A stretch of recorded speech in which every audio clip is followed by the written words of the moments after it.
ओम शांति। इस समय कौन सा समय चल रहा है? यह संगम युग के लास्ट का समय चल रहा है, यानी कि एग्ज़ाम बिल्कुल ही नज़दीक है।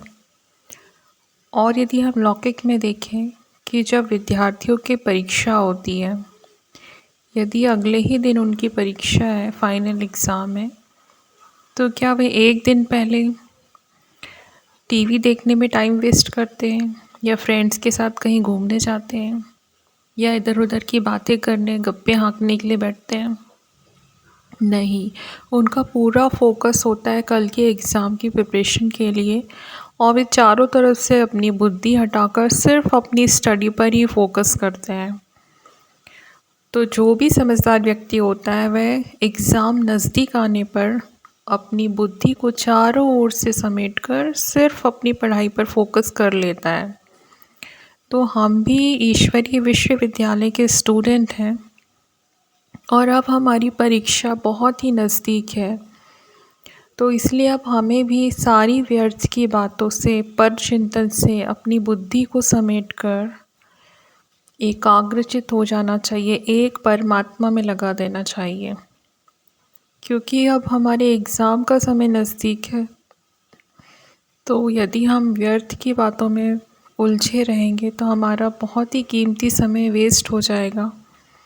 व्यर्थ क्या होता है, इसे पहचानना भी बहुत ज़रूरी है।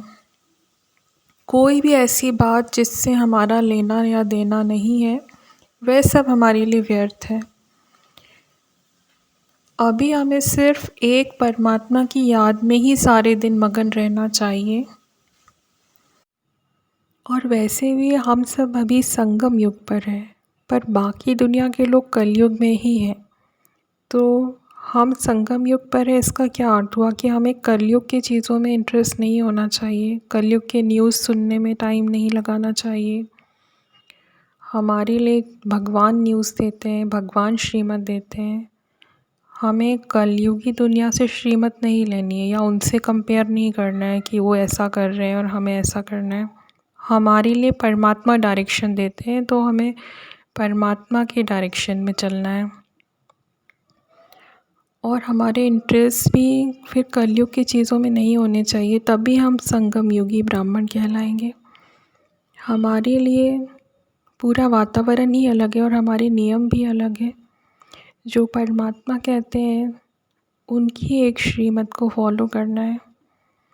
तो इसलिए हमें अपने समय को बहुत सारी व्यर्थ चीज़ों से समेटना है,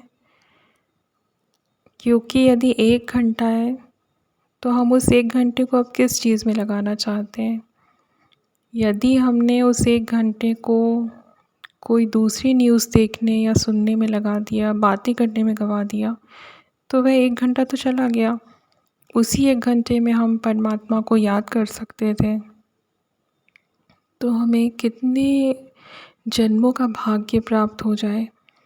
इसीलिए हमें इस थोड़े से समय को सिर्फ परमात्मा को याद करने में ही लगाना है, जिससे कि हम सबसे अधिक भाग्य प्राप्त कर सकें। ओम शांति।